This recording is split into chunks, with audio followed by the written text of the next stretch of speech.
So story time. Today we're going to be reading a book called Giraffes Can't Dance. This book is written by Giles Andreae and illustrated by Parker-Rees. I look forward to reading this book with you all today. Now let's get ready for story time.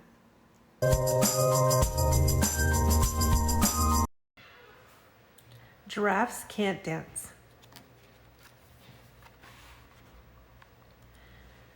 Gerald was a tall giraffe whose neck was long and slim, but his knees were awfully crooked and his legs were rather thin.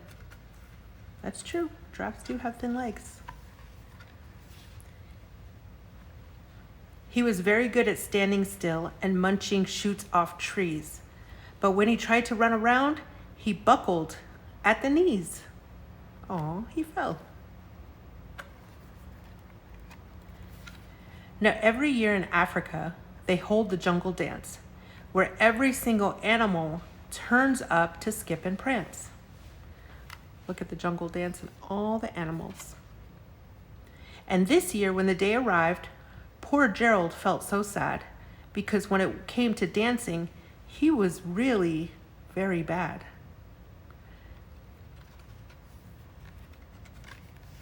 The warthogs started waltzing, and the rhinos rock and rolled.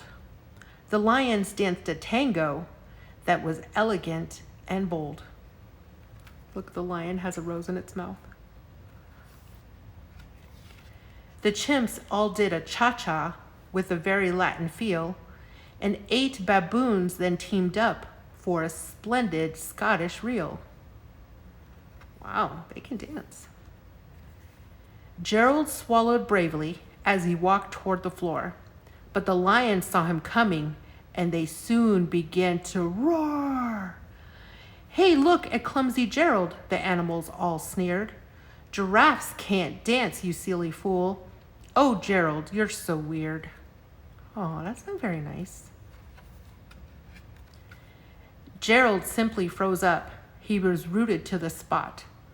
They're right, he thought. I'm useless. Oh, I feel like such a clot. So he crept off from the dance floor and he started walking home. He'd never felt so sad before, so sad and so alone. There he is walking home. Then he found a little clearing and he looked up at the sky. The moon can be so beautiful, he whispered with a sigh. Excuse me, coughed a cricket who'd seen Gerald earlier on, but sometimes when you're different, you just need a different song. Listen to the swaying grass and listen to the trees. To me, the sweetest music is those branches in the breeze. So imagine that the lovely moon is playing just for you. Everything makes music if you really want it to.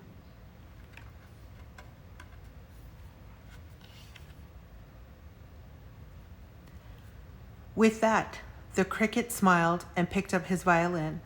Then Gerald felt his body do the most amazing thing. His hooves had started shuffling, making circles on the ground. His neck was gently swaying, and his tail was swishing round. Look, tail is swishing around.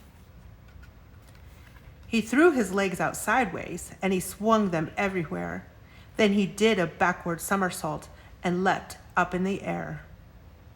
Ooh, he's dancing. Gerald felt so wonderful. His mouth was open wide. I am dancing. Yes, I am dancing. I am dancing, Gerald cried.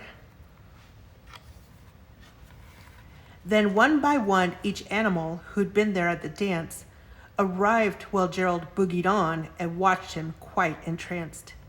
They shouted, It's a miracle! We must be in a dream. Gerald's the best dancer that we've ever seen. Look at them all watching. How did you learn to dance like that? Please, Gerald, tell us how. But Gerald simply twirled around and finished with a bow. All the animals are throwing flowers at him because he did so good. Then he raised his head and looked up at the moon and stars above. We all can dance, he said, when we find music that we love. The end. Thank you for reading Giraffes Can't Dance with me. Please like and subscribe so you can know when I'm going to read my next story. Thank you so much. Have a great day.